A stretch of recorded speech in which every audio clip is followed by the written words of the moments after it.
Apa dampak yang ditimbulkan alam mendalam surga barat?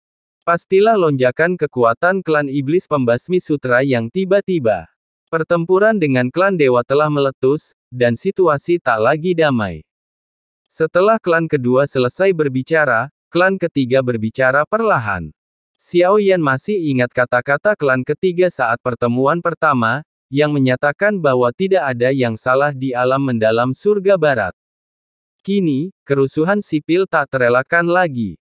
Sepertinya tak ada alam di 9 alam yang aman.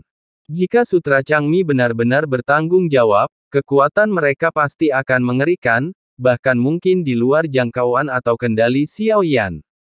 Informasi dalam pertemuan Sutra Changmi sangat terputus-putus, dan Xiao Yan tidak hadir. Meskipun mendapatkan informasi yang berguna, meskipun tampak gila, informasi itu sebenarnya penuh dengan perhitungan. Ucapan yang tak teratur itu kemungkinan besar berisi informasi yang tak dapat dipahami Xiao Yan. Tentu saja, mungkin mereka memang seperti itu, dan hanya kata-kata orang gila itu yang kurang berbobot. Guan Yu dan Sutra Changmi, mereka masih terlalu misterius. Lebih tepatnya, seluruh alam ilahi kekacauan primal tak dapat memahami mereka.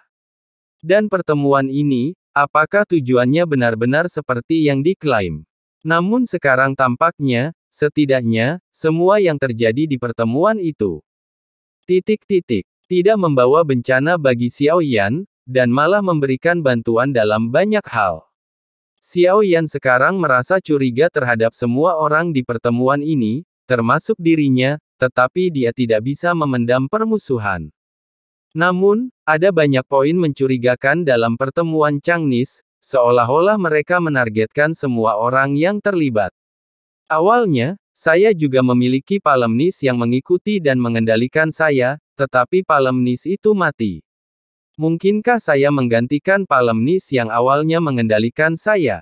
Di sini, situasi saya juga dapat terjadi dengan orang lain yang memiliki identitas ganda.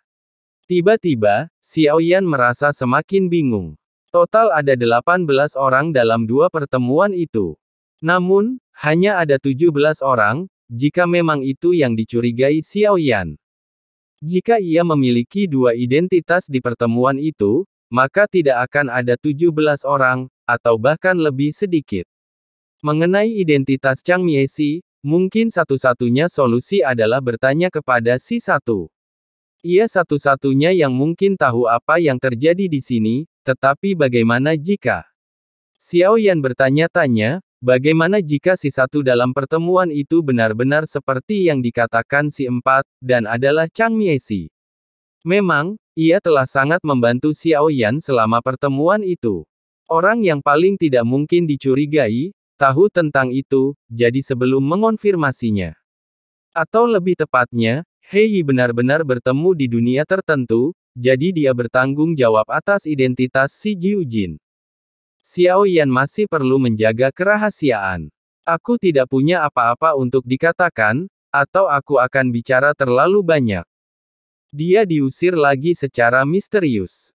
Ketika giliran For, sebuah suara terdengar, dan Xiao Yan tidak bisa menahan senyum pahit. Ini memang nada Ye Beijing. For, bicaralah dengan baik atau pergi selamanya. Pada saat ini, Yi tiba-tiba berbicara, dan tiba-tiba. Di platform batu For, sosok Yulan berkedip.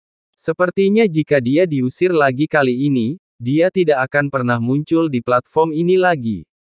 Aku ingat ini. Sutra kepunahan ini sangat misterius. Aku telah melihat Sutra Changmi beberapa kali, tetapi kita masih perlu mengumpulkan petunjuk. Si berkata dengan tergesa-gesa, tentu saja, itu hanya omong kosong. Pada akhirnya, Ye Beijing tidak diusir dari pertemuan.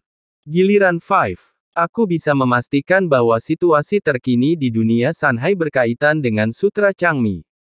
Mereka telah menganugerahi banyak ras dengan kekuatan melahap. Kemampuan ini memungkinkan si pelahap untuk mendapatkan sebagian dari kemampuan yang dilahap. Lebih jauh lagi, banyak sekali alam warisan di dunia gunung dan lautan sebenarnya berada di dalam alam ini. Beberapa alam rahasia bukan milik dunia gunung dan lautan. Mereka hanya ingin menimbulkan keresahan. Suara Wu perlahan terdengar. Dilihat dari kata-katanya, situasi di dunia gunung dan lautan sangat mengerikan. Setelah Xiaoyan masuk, ia menyaksikan bahwa perebutan antar ras bukan lagi sekadar perebutan sumber daya, melainkan perebutan untuk saling melahap. Pada saat itu, Xiaoyan menyadari bahwa ketiga ras dewa telah menipunya, seolah-olah tidak ada yang dikatakan. Kekuatan melahap ini pasti telah menyebar ke seluruh dunia gunung dan lautan. Dan Kai bukan hanya milik klan Jiaolong. Alisnya langsung berkerut. Jika memang begitu, diragukan apakah Raja Tianzang telah dimangsa oleh klan Jiaolong. Di Taixu, aku, bukan penguasa, tidak tahu detail pastinya. Tapi mungkin invasi Taixu ke Shenxi juga terkait dengan Sutra Changmi. Sekarang giliran 6, yaitu, Tabib Kekaisaran Suqian, yang berbicara terus terang, mengungkap perang antara Taixu dan Shenxi. Namun, suasana hening, tak seorang pun berbicara. Babak pertama adalah giliran setiap orang untuk berbicara. Semua orang tampaknya diam-diam menerima aturan ini. Berkelana melintasi berbagai alam, dimulai dari situasi saat ini. Dikombinasikan dengan 100.000 tahun terakhir, kurasa tidak ada yang aneh. Lalu giliran Qi. Kata-katanya semakin mengejutkan Xiaoyan. Tidak ada yang aneh. Selama 100.000 tahun, pertempuran yang tak terhitung jumlahnya telah berkecamuk di berbagai alam. Hanya melalui pergantian yang lama dan yang baru, segala sesuatu dapat berkembang. Inilah hukum dunia. Pikirkan baik-baik. Bahkan tanpa benang penghancur abadi ini, bukankah hasilnya akan berbeda? Kalimat kedua membuat mata Xiaoyan tiba-tiba berbinar. Ya, mereka tampaknya terlalu khawatir tentang benang penghancur abadi, sedemikian rupa sehingga Xiaoyan merasa tidak mengerti.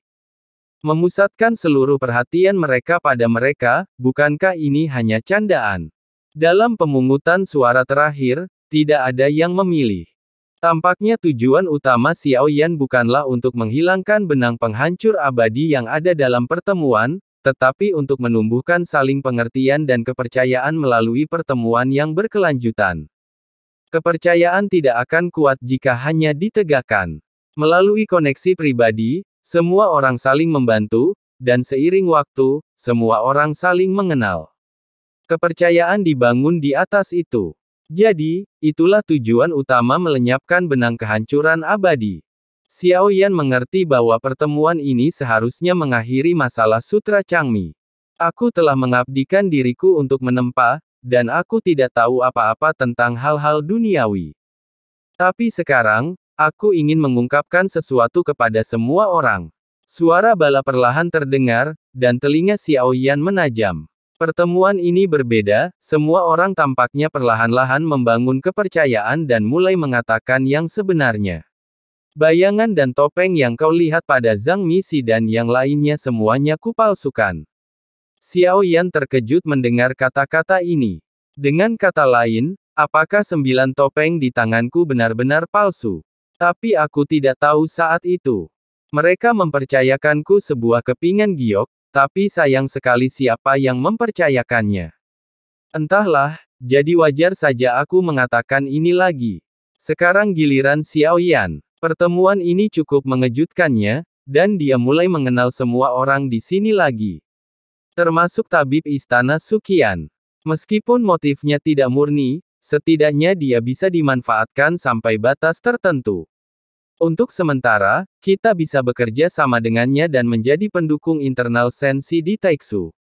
Tabib istana Suqian adalah pilihan terbaik.